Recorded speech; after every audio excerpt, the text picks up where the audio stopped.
Hello YouTube, and welcome back to another episode of the Moral Report.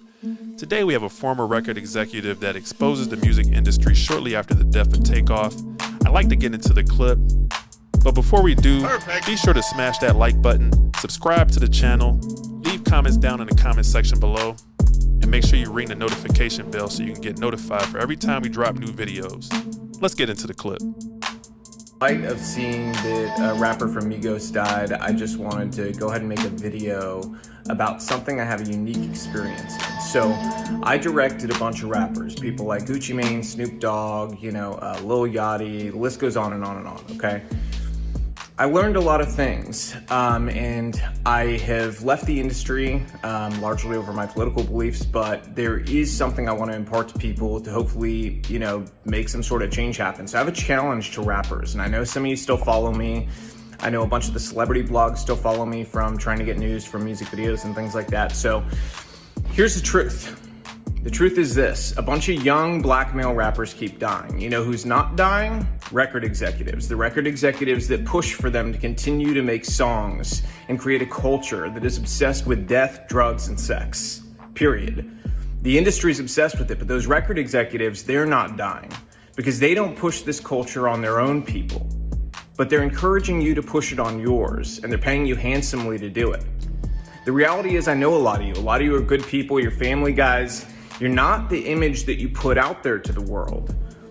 Why? Why don't you be the example? Stand up. I challenge you. Be the example. Make music about the culture you want to see. Don't just get online today and talk about how, whenever a rapper makes it, his own people take him down. Don't just make those videos. Don't be sad. Don't rest in peace. None of that stuff. Be the change you want to see. Inspire it in your community. Reach out to other rappers and say, we have to stop. We're being used. You've been used for a long time. They create this paradigm to make you believe that you're so important and your celebrity status is worth so much, but in truth, you're a pawn in their game and you always have been. The government has wanted to hold down communities of people in different ways through different methods for a very long time.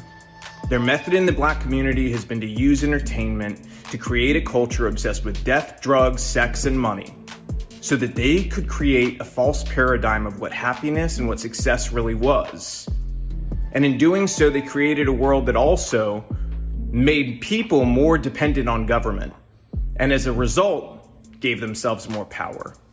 The record executives that push you to do this, to go and continue to profit off the backs of your work, they're in cahoots with the elite. They're in cahoots with the government. They want you to think you're important, but in truth, you're just doing their dirty work for them, so stop. They've empowered you in ways that are real. You have an audience, you have platforms, you have the ability to make change. So go against the grain together. They're more afraid of you all together standing up and creating a new culture that's built around family, faith, freedom, doing the right thing, valuing life, than they are of anything else.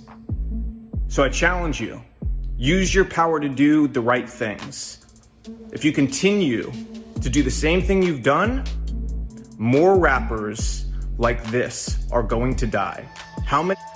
So I'm gonna go ahead and stop the clip right there. But you heard straight out the lion's mouth of a rap executive what these industries do. And it's no wonder that people are dying in the hands of these rap industries. This isn't much of a confession. This isn't really something that we don't know.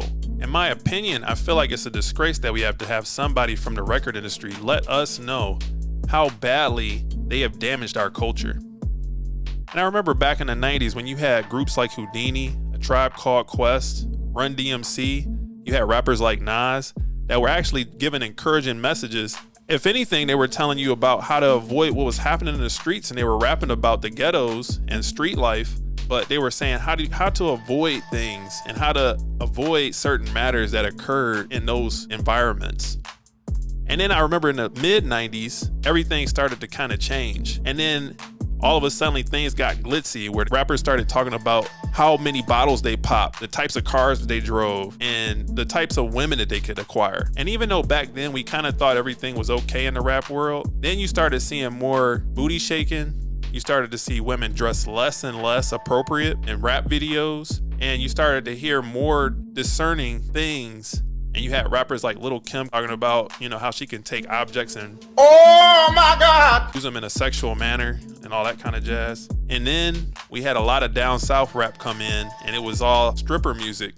In my opinion, you had the West Coast rap of the late 80s and early 90s, and you had the booty shaking music of the 2000s and the mid 2000s that really started to take down rap culture.